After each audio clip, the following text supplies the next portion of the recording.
پھر مجھے دیدائے تر یاد آیا، پھر مجھے دیدائے تر یاد آیا، دل جگر تشنائے فریاد آیا، دل جگر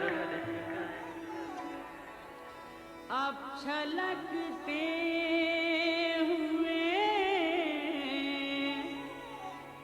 ساغر نہیں دیکھے جاتے، اب چھلکتے دل سے مجھے چھوڑ کے جانے کے لیے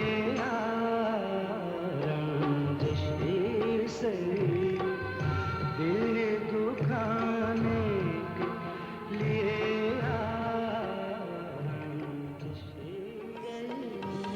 شوق نظارہ کا اثر تو دیکھو، گل کھلے جاتے ہیں وہ سایہ درد تو دیکھو۔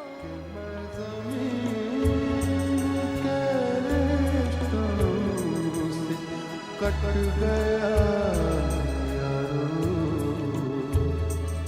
ملی ہوا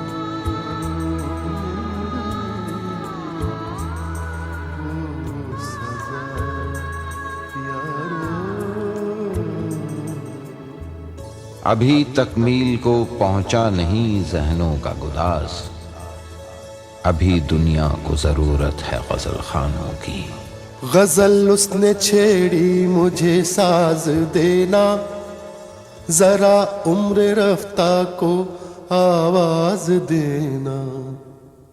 عمر رفتہ کو آواز دی تو بہت دور تک گونجتی چلی گئی، تقریباً اس ابتدا تک جہاں ساز پہ غزل چھیڑی گئی تھی اور ریکارڈ ہونی شروع ہوئی تھی۔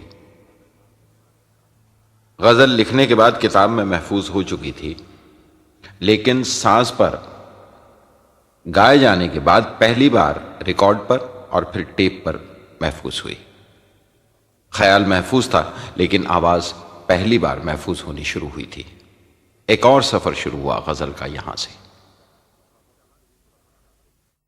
جی چاہا اس سفر کو شروع سے دہرا کر دیکھیں اور ان آوازوں کو سنیں جن پر قدم رکھتی ہوئی غزل یہاں تک پہنچی ہے۔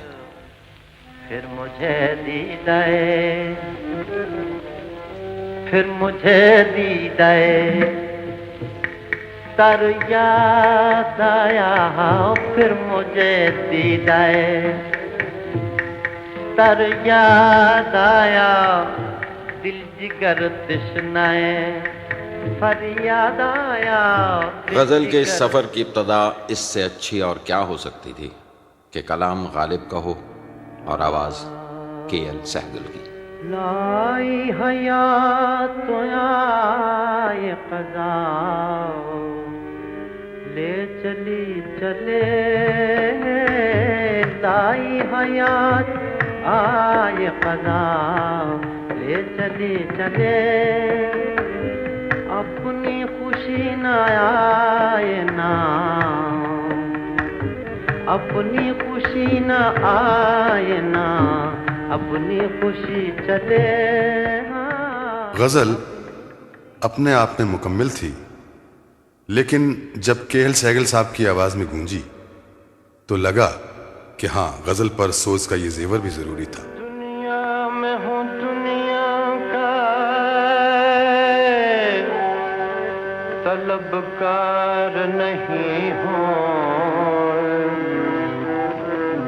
بازار سے گزرا ہوں خریدار نہیں ہوں، بازار سے گزرا ہوں خریدار نہیں ہوں۔ سہگل صاحب کا زمانہ، ان کا دور انہی کے نام سے جانا جاتا ہے۔ اس دور میں اور بھی کئی فنکار ہوئے، لیکن ان میں سے ایک فنکار ماسٹر مدن، جو بہت کم عمر میں ہی گزر گئے، صرف 13 سال کی عمر میں، لیکن ان کی گائی ہوئی دونوں غزلیں ایک